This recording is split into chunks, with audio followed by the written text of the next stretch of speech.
So, let me ask you something. Can someone actually read your mind right through the screen? You've probably seen these kinds of tricks online and thought, no way, is this some kind of magic?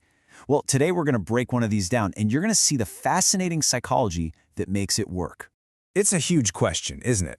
We all like to think our choices are spontaneous, uniquely ours. But what if I told you that your next few thoughts are, well, they're surprisingly predictable?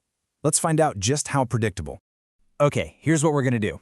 I'm going to ask you to do 3 very simple things. The only catch? You have to answer as fast as you possibly can, like within 3 seconds for each one. Don't think about it. Just go with your absolute first gut instinct. You ready? All right, 3 quick-fire tasks coming your way. You're going to pick 3 fingers, imagine a flower, and think of a number. Let's get started. Okay, first thing. On your right hand, right now, just lift any 3 fingers that come to mind. Go. 3, 2, 1. You got them? Good. Next up, I want you to quickly imagine a flower. The very first one that pops into your head. 3, 2, 1. Okay, lock that in. And for the final step, think of a number. Any number between 1 and 9. Don't think too hard, just pick one. 3, 2, 1, and that's time. You should have your 3 answers now, right? So the challenge is over. Now for the moment of truth. Let's see if I was actually able to predict your completely random choices. Let's start with that first task, the 3 fingers on your right hand. I have a pretty good idea of what you picked. Was it this combination? Your thumb, your index finger, and your middle finger? And what about the flower? Out of all the thousands of flowers in the entire world, the one you just imagined, was it a rose? And finally, that number you picked between 1 and 9, I have a very strong feeling you thought of the number 7. Now here's the crazy part. How often does this actually work? Well, if you're like the vast majority of people who try this, I probably just got all 3 of those right. The original creator of this little challenge says this exact set of predictions works on over 90% of people. And that's not just a guess. It's a direct quote. The creator confirmed it, saying more than 90% of people imagined a rose flower.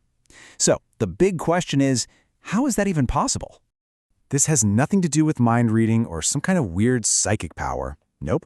It's actually a brilliant, simple demonstration of how our brains are wired, and it all boils down to one core concept. It's called a mental shortcut.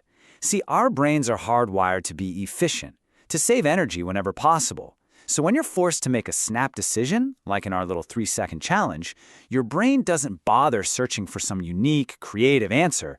It just grabs the easiest, most obvious one it can find. And this right here perfectly shows the path your brain most likely took.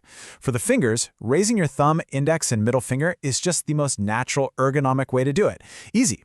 For the flower, what's more universal and iconic than a rose? For most of us, it's the brain's default flower. And the number 7? Well, in a lot of cultures, 7 is seen as lucky or just special. It feels more random to us than, say, a 5 or a 6. So when we're asked to pick a random number, our brain just defaults to 7. The creator of this challenge pointed this out himself. Of course, you could have chosen your pinky, ring, and middle finger, but that takes a tiny bit more effort, a little more coordination. And under that time pressure, your brain isn't going for original, it's going for easy. So what's the big takeaway here?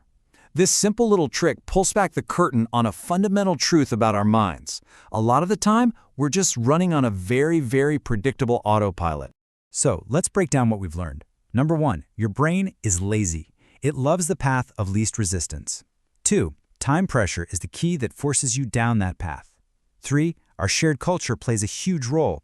A rose is an easy answer for millions of us because it's a shared symbol. And maybe the most important takeaway of all, our choices are way less random than we like to think. This is the exact same psychology that makes you impulsively buy a limited time offer or helps a magician predict the card you'll randomly pick. And that brings us to a final thought I want to leave you with. Now that you know just how easily your brain defaults to the predictable path when it's rushed, it kind of makes you wonder, doesn't it? What other choices, both big and small, are you making on complete autopilot every single day?